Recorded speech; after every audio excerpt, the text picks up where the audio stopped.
si vous le voulez bien, ensemble, on va essayer de faire le chemin qui nous a amené de 2015 à 2025 sur un plan politique. Parce qu'il y aurait beaucoup de choses à dire, évidemment.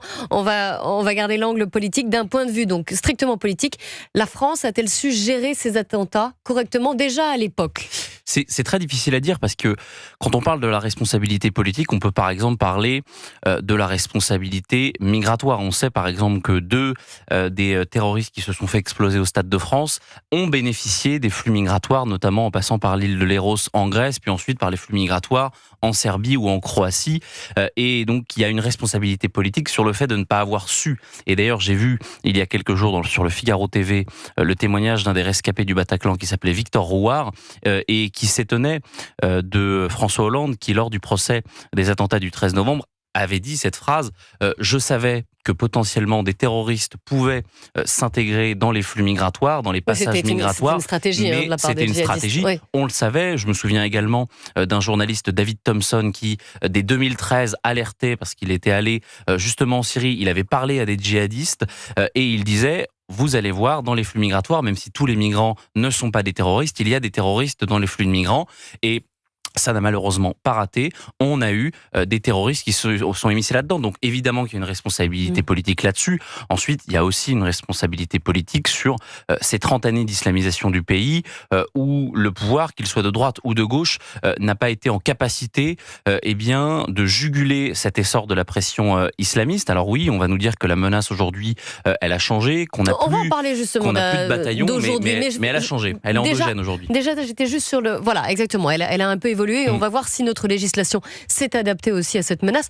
On en parlera d'ici quelques instants d'ailleurs. On reste ensemble, on continuera de parler de ce 13 novembre, des 10 ans qui se sont écoulés depuis, du terrorisme donc, et de la manière dont la menace a évolué. Restez bien avec nous sur Europe 1. 13h-14h, vous écoutez Kelly Mathias sur Europe 1.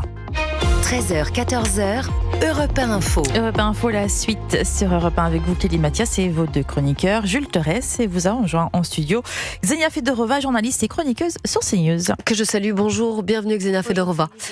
Jules Torres, je reviens sur la discussion que nous avions avant le journal permanent sur ces 10 ans après le 13 novembre, ces pires attaques terroristes jamais perpétrées sur le sol français. Est-ce qu'on a retenu les leçons ? Est-ce qu'on a évolué ? Est-ce qu'on pourrait avoir le même type d'attaque aujourd'hui, 10 ans après? Écoutez Laurent Nunez, le ministre de l'Intérieur, suivi de Julien Audoul, le député Rassemblement National de Lyon. Le type d'attaque comme celle qu'on a connue malheureusement il y a 10 ans, le 13 novembre, est moins probable parce que le niveau de coopération entre tous les services de renseignement s'est renforcé, y compris à l'international. L'affaiblissement de l'État islamique fait que c'est beaucoup moins probable. Maintenant, la menace reste élevée parce qu'elle est toujours très endogène, avec des individus présents sur le territoire national, qui se radicalisent très vite et qui fomentent des projets d'actions violentes. Depuis 10 ans, nous subissons les attentats. Donc ce qu'il faut faire, c'est déjà définir ce qu'est l'islamisme. C'est déjà mettre hors la loi les frères musulmans. C'est fermer toutes les mosquées radicales. Il faut expulser les imams étrangers radicalisés. Il faut expulser tous les fichiers S étrangers pour islamisme. Il faut être intransigeant sur les principes, sur les valeurs. 10 ans après, Jules Torres, est-ce que vous pensez qu'on est armé politiquement parlant? Encore une fois, je reste sur cet angle-là. Il y a eu des nouvelles lois quand même. Bien sûr, mais c'est très difficile à dire parce que, en effet, Laurent Nunez a raison de nous dire que même si c'est moins probable qu'on ait des bataillons, par exemple, qui sont venus de la Syrie, ce qui était le cas de Charlie Hebdo, ce qui était le cas du 13 novembre, on voit bien qu'aujourd'hui, même si la menace reste élevée, ce n'est absolument pas, le même mode opératoire. Aujourd'hui, on a plutôt, en effet, une menace endogène avec des terroristes islamistes qui se radicalisent seuls, qui ne sont pas forcément en groupe. On l'a vu à la préfecture de police de Paris avec Michael Harpon. On l'a vu il y a encore à Mulhouse il y a quelques mois. Et même si le PNAT, le parquet national antiterroriste, ne s'est pas saisi sur l'affaire de l'île d'Oléron, on a bien vu comment un fils de pêcheur lui-même, à Oléron, dans une petite commune de 22 000 âmes qui est quand même paisible, se radicalise en quelques jours, en quelques semaines, et en vient pendant 35 minutes à utiliser sa voiture avec une machette de 30 cm dans sa voiture et à rouler sur des concitoyens en criant à l'Akbar. C'est ça aujourd'hui la principale menace. Alors oui, on a fait des lois, il y a eu la loi séparatisme, il y a eu la loi SILT,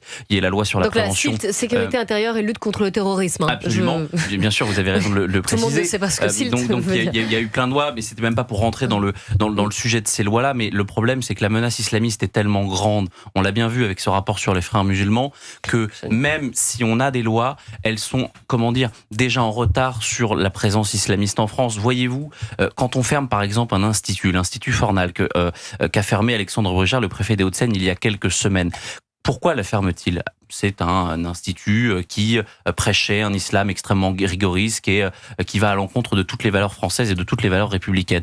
On le ferme pour des raisons économiques ou sanitaires, et non pas parce que il profère un discours qui n'a rien à voir avec les valeurs françaises. Donc c'est là où moi je veux quand même alerter, même si l'État, les renseignements font tout ce qu'il faut avec des lois la loi séparatisme était une loi courageuse, mais qui aujourd'hui n'empêche pas certains de rentrer dans un processus de radicalisation. Donc il y a deux sujets aujourd'hui qui sont majeurs, c'est la déradicalisation et l'absence de récidive. Il faut empêcher les gens de récidiver. C'est ce qu'il faudra faire. On voit bien dans tous les attentats, tous les actes islamistes que l'on a, ce sont des personnes qui, bien souvent, c'est pas le cas d'Oléron, étaient connues des services de police. Nicolas Lerner, le patron de la DGSE, s'est exprimé à plusieurs reprises à l'occasion des 10 ans des attentats.